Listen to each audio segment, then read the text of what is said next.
Almost 4 weeks after the violence started between the Meiteis and Kukis in Manipur, the state is still burning. The violence has displaced more than 50,000 people and over 200 people have been injured. Most importantly, over 70 people have been killed. In this interview, we'll speak with a college student who has seen her family members being killed in the violence. I turned back for the last time, and on the road I saw my brother lying on the road covered with blood, and my mother was right beside my brother. They damaged all of the window glasses first, and someone brought kerosene, poured it all over the car, and they started burning our cars. A guy from the backside shouted, "The cookies, string missiles, they're all the same, and let us go let us kill them, or if we're not going to do that, let us go already. Let them go already." They constantly hit me with sticks and the large stones on my back. I can even feel them right now as I'm talking. They did not even spare the baby. The women were hitting the baby, slapping and punching the baby, but my aunt, she tried her best to cover the baby. Imphal, I would not call it a home anymore. Kim, why don't you introduce yourself and tell us what happened? My name is Samngat Kim Gangte.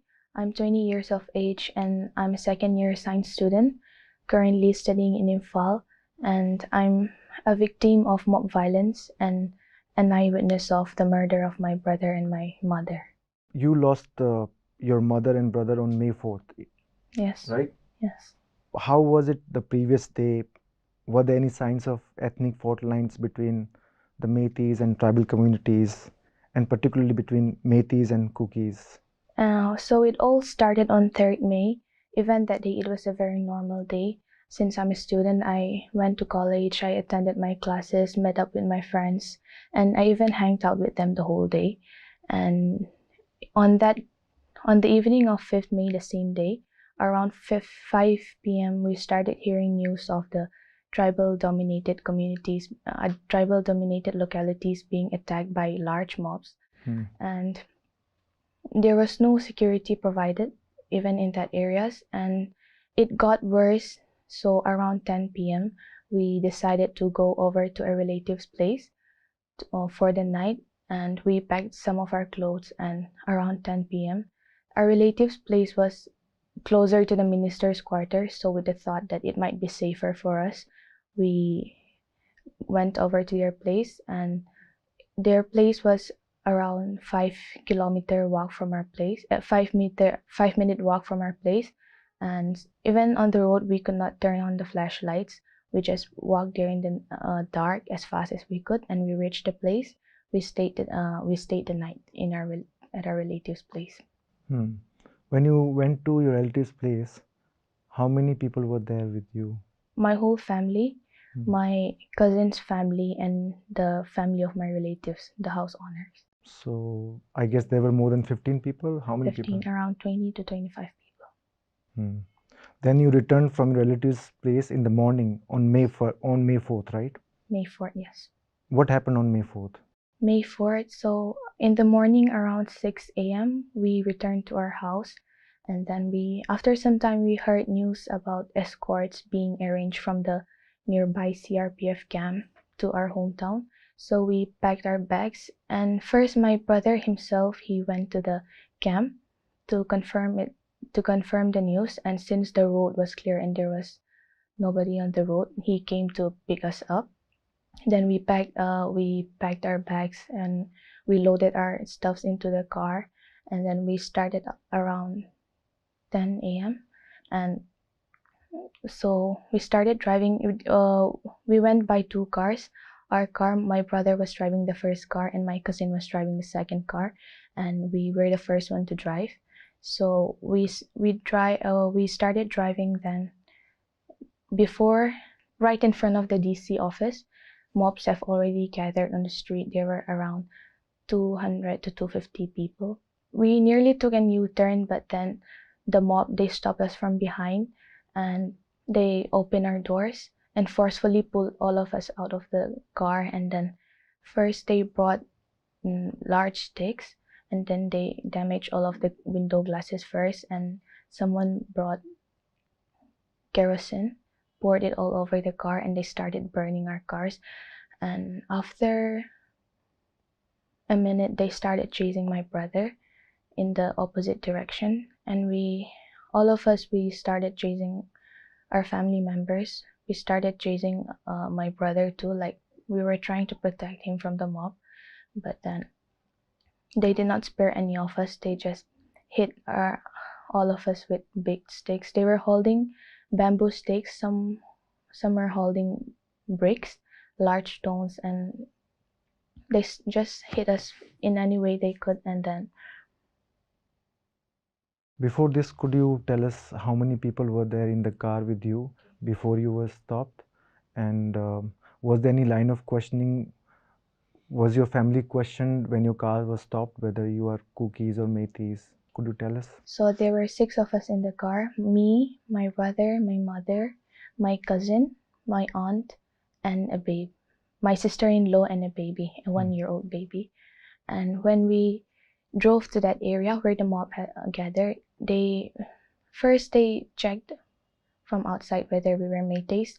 Like we were Métis, and as tribals, we like have different features, so they can just tell that we're tribals. So they pulled us out of the car forcefully, and then, like I've said, they burnt our cars. The mage hit the windows, and then first they were chasing my brother in the opposite direction. Then all of us, our family members, we were chasing him, and but they just pull us apart and then hit all of us with sticks and stones. And after about 5 minutes, a Métis man, he gathered all of us and made us sit in a bench. And then he asked whether we were cookies or not. Then, so us as to to defend ourselves, we said we were Mizo.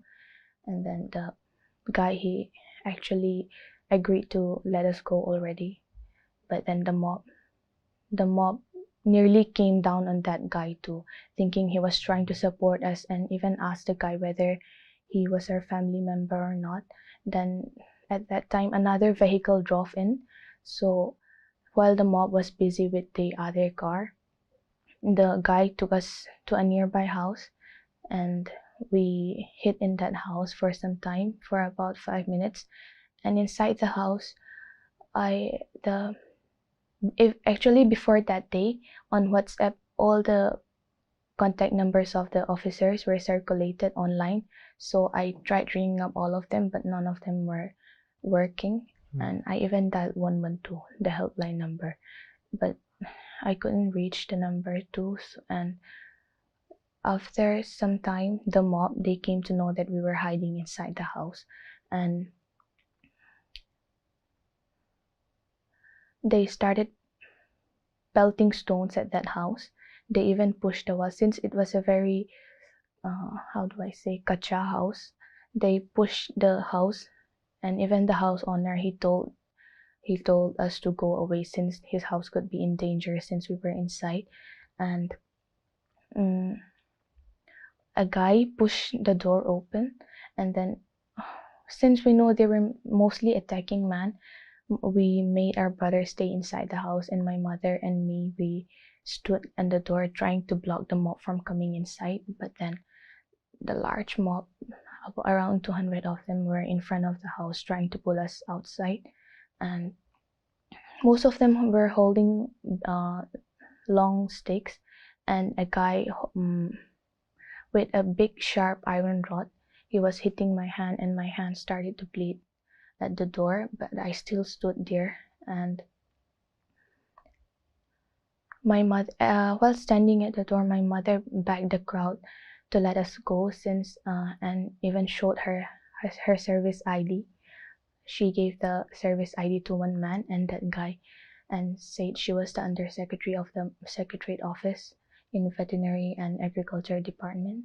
And the guy, he actually agreed to let us go, but then the other mob, they were disagreeing with him and trying to pull us out of the house. And then a guy from the side, a tall guy, he was a very tall guy with a big body, he grabbed me by my hair, and pulled me out of the house. So, and we were all separated by that time, and they pulled me to the street.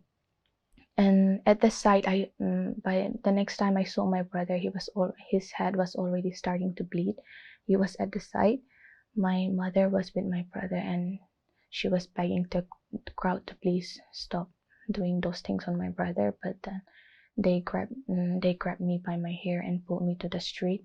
And even while walking up to the street, they constantly hit me with sticks and the large stones on my back. I can even feel them right now as I'm talking. And as we reached the street, um, there were a guy with large, holding a big bamboo. He was he hit my head, and then I fell down on the road. But luckily, I did not lose my consciousness. I started, I stood up and I was searching for my family members. We were all separated. I turned back and I saw my auntie carrying the baby. She was carrying the baby the whole time. She was lying on the road, and women fall were hitting the baby. The crowds, most of the crowds were men, but then there were even women of around the same age as my mother. The women, the Merapai bees, they are known to be the peacekeepers of the community, one of the largest women folk community in here in Manipur, and they were involved in adolescent boys and women and mostly men. And the women were, they did not even spare the baby. The women were hitting the baby, slapping and punching the baby, but my aunt, she tried her best to cover the baby. So luckily the baby is fine, but my aunt, she got hit several times on her head. And then on the street, I was looking around searching for my family, and then to my right, I saw my brother running on the road, trying to escape from the mob, but then there he was chased. I ran up to him, and then he fell down on the roadside near an electric post. I ran up to him and tried and laid on him, trying to cover him up as a human shield. And the crowd, the mob, they came running up to us and pushed me away from my brother. And they were busy with my brother at that time. Like I've said, they were mostly attacking men, but they don't even spare us as well.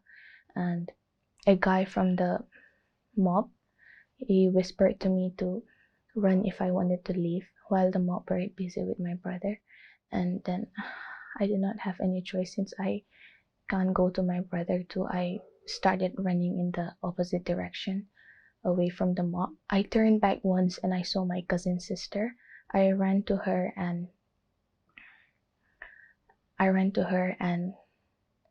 near my cousin's sister, my aunt was also on the road, lying on the road. Then I pulled her up, and the three of us and the baby, we started running in the opposite direction. And I turned back for the last time, and on the road, I saw my brother lying on the road, covered with blood. And my mother was right beside my brother. And the mob, they were clapping and laughing at my brother, like it was some sort of achievement for them. And then by the time we managed to escape from the mob, they started bringing out large iron bars, iron rods, and we managed to escape from the crowd. And then the two Meitei guys, let's say A and B, they helped us. And then we got inside an office and they hit us in the top floor of a building inside. It was like a small colony, the place we hit. And then they locked the main gate, and we locked us up inside the building of one in the top floor of that building. And after 5 or 10 minutes, we started hearing sounds of tear gas exploding. So we just know that the police have arrived at that area. But Yeah, that's it. How was the government building? How far was it from the accident site? I mean, from the spot where your brother was killed? Around 2 minutes walk from that place. 2 minutes walk. It was in the same line. And two Methi youths, A and B, as you said, Yes. they took you. You means you, and then there was your aunt and your cousin sister, and baby was with your aunt, right? Yes. So four of you would go to the nearest government building, right? Yes. And you would hit there. You would stay there for next 5 hours.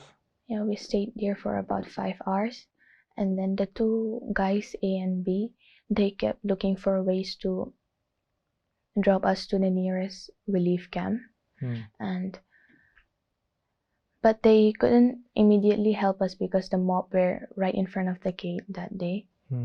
The mob was not right in front but beside the gate. So the two guys, they were with the mob.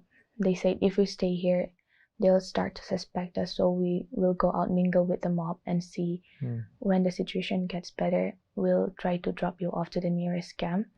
And I rang the two guys up and asked whether the things were getting better outside, but they said it was getting worse, and girls of your age are getting killed with knife in the nearby area, so there's no chance you can come out right now.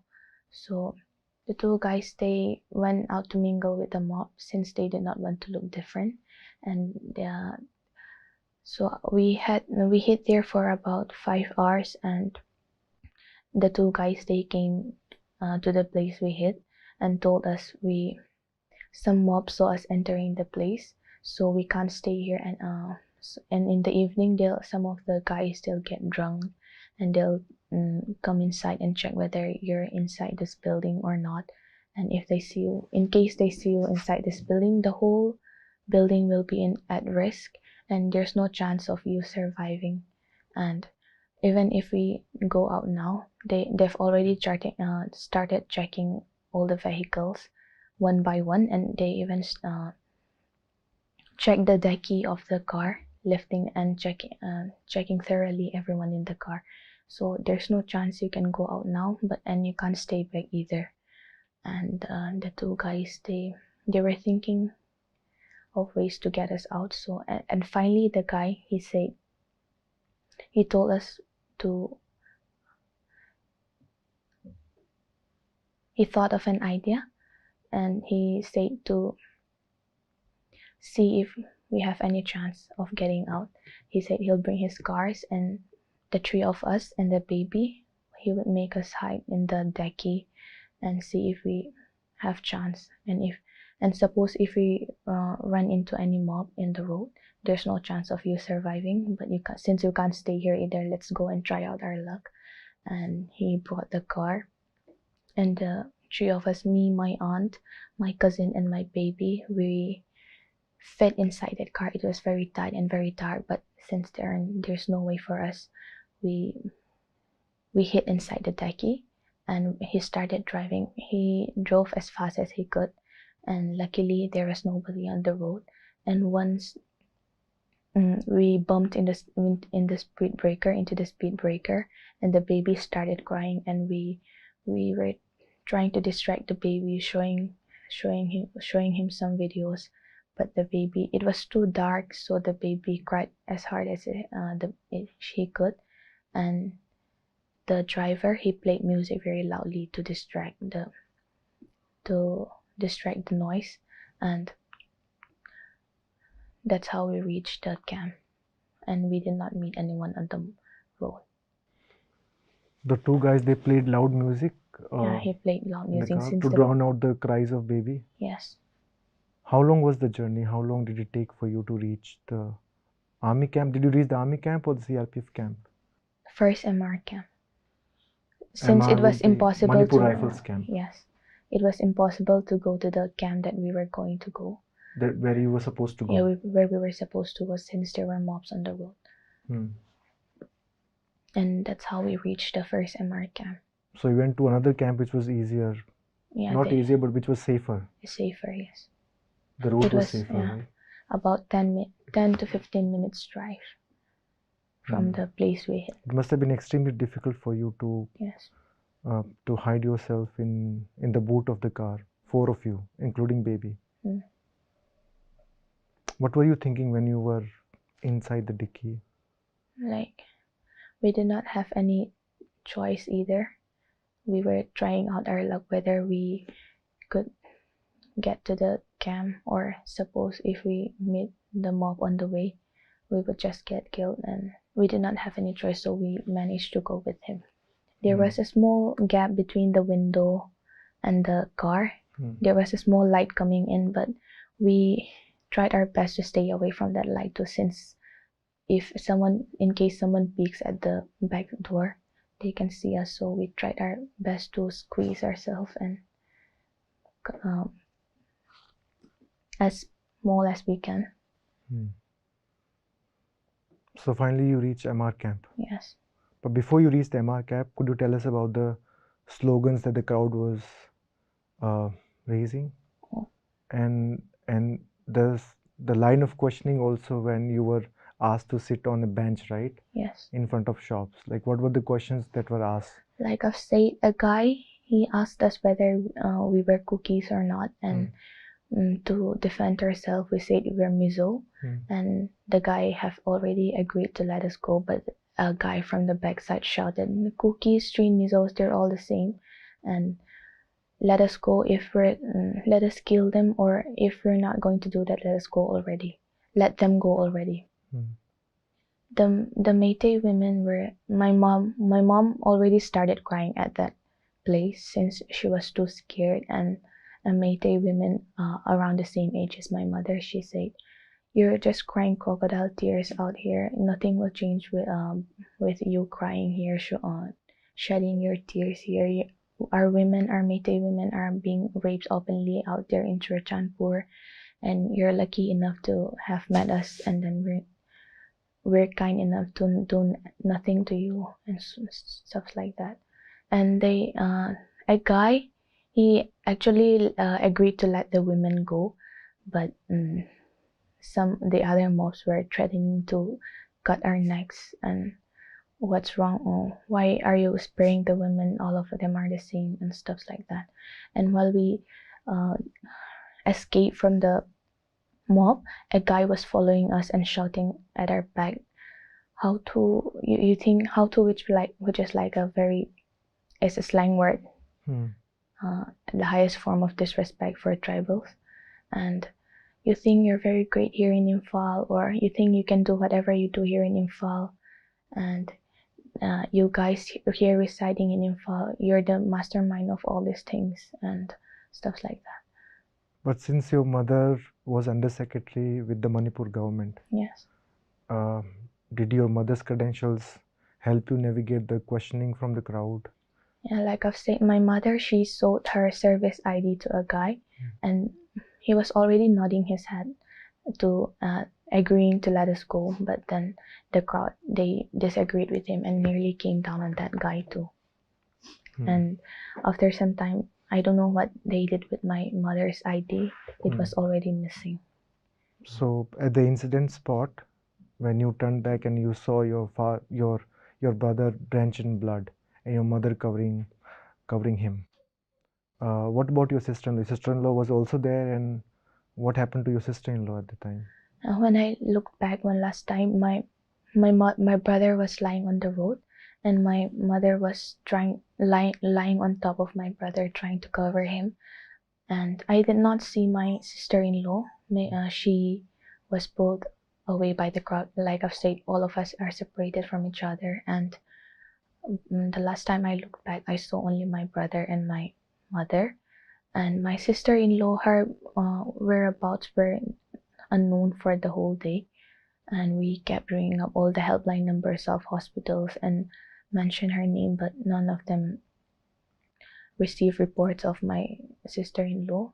And around 1 a.m. of the next day, we got to know that she's in the RIMS ICU with several head injury and blood clots on her brain, and both her hands were fractured. Uh, when you reach MR camp, there were four, right? Yes. And what happened at MR camp, and how did you reach Delhi? We stayed in the MR camp for about 4 days, Hmm. and my relatives from outside the state, they booked. Actually, escorts were being arranged from the MR camp to several places, several other tribal places, but there was no route. There was even the officials said there's no way we could reach to our hometown that time since the violence was getting worse even at the road. Your hometown is Churchandpur, Yes, right? it's in Church. And at the time, your father was in Churchandpur, Yes, and your father is with the police department. yes, he works in the police department. Hmm. And there was no route from the place to our hometown. Hmm. So we started looking for flight tickets, and my relatives from outside the state, they booked flight tickets for us. And we reached the camp on 4th May. We stayed there for 4th, 5th, and 6th May. On the evening of 6th May, um, we went to the airport, and even in the airport, we can't get inside the airport if we don't have flight on the same day. But since we were too desperate to get inside the airport, like it was the safest place, even the MR camp and the refugee camps, we were constantly hearing rumors about the mob trying to attack the places and all. And even one night, the police heard rumors about the mobs coming to attack us, even in the camp. So, mm, like they were burning us. Even spending a night was very hard. Spending a day in the camp was very hard. So we were too desperate to get out of the camp. So on our flights were booked on 10 May for 10th May, and we reached the airport on 6 May. And how we got into the airport, that's we since the ticket was sent to us through SMS, we edited the message and changed the date from 10 to 6 May just so that we can get into the gate. And we stayed in the airport for 4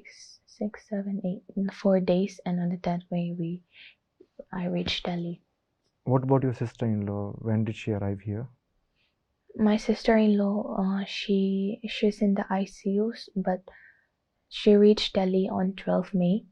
The army and our relatives, he helped us out and arranged an escort from the hospital to the airport, and that's how she reached Delhi. And was she treated in Delhi? She's currently ongoing She's currently treatment. under treatment. Yes. How do you see the Manipur government's role in this violence? Because you said you tried helpline numbers. Yeah. And specifically you mentioned 112 and there was no answer. Did the ring go through or was it busy? No, it didn't work. Totally didn't work. So how do you see the Manipur government's role in containing the violence? Like I've said, on that day while we were hiding, I rang up all the contact numbers of the officers. I couldn't reach to any of them, but a police officer, however, picked up the call and said he was he was also helpless since the mob was too big. The violence was too intense, so he couldn't get into that area either. And I got to know from a relative working in the police department that the chief minister ordered the police not to move around that day when the violence reached its peak, and there was no help from the government side, though I contacted them a lot. Even my cousins from the second car, they contacted everyone they knew from the police department, and they said they would help, but then, like I've said, no, the police could not enter the area as well. I'll again go back to a little bit to the accident, to the incident spot. There were two cars, right? First car, you were in the first car. Yes. What happened to the second car? The second car, it was quite far from us, so they managed to take a U-turn and go back. Did the second car see that you were holed up or you were intercepted by crowd? Yes, they saw us from a distance and they took a U-turn and went back. With this violence, ethnic fault lines have become more prominent between tribals and non-tribals, and for you it has come as a huge personal cost. While on the one side, you saw the killing of your mother and brother at the hands of Metis, while on the other side there were saviors. I mean, there were people who helped you out, who rescued you.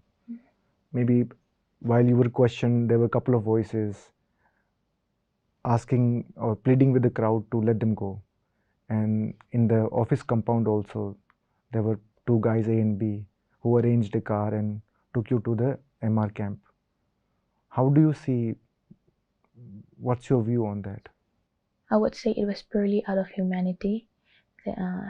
They might have seen us in the crowd, getting beaten up by the crowds. Even the child was crying the whole time since they slapped the baby as well. And yeah, it was purely out of humanity. Since your ancestral house is in Churchandpur, where the violence broke out on May 3rd, after the rally. Uh, your parents wanted to settle in Churchandpur, right? Yes. But you and your siblings, you want to stay in Imphal. Yes. Could you tell us why there is sort of, I won't say disagreement, why you want to stay in Imphal and your parents want to stay? Yeah. I mean, now your father wants to stay in Churchandpur. First of all, the only reason we're staying in Imphal is because our parents were working in Imphal. Even the even the main offices, the health sectors, education facilities, most of the big institutes, they're all situated in Imphal. And even for me personally, since I'm a science student, Imphal was much more better than me. Even back there in our hometown, the education facility for science is not that good. So overall, it was more convenient for me to stay in Imphal. And even our hospitals back in our hometown, the test facilities and all, they're not mm, they're not good enough. So even the patients, they get referred to Imphal, most of them, when their illness gets serious. And even for my parents, since Churchandpur is the place they were brought up in, they naturally prefer to stay there in our hometown in Churchandpur. We've been staying in Imphal for more than 30 years. Right after my mother got her service and she managed to get a quarter. And since my siblings and me, since we've been staying in Imphal, we were born there, we were brought up there. We prefer to stay in Imphal. Most of our friends are there, and Imphal was like our home to us. Even if our parents, they settled there only for their jobs, and so to our siblings, to me and my siblings, it was like a home to us since we've done all our schooling there, and most of our friends were also Métis. We were already so comfortable with staying in Imphal, and yes, that's the reason.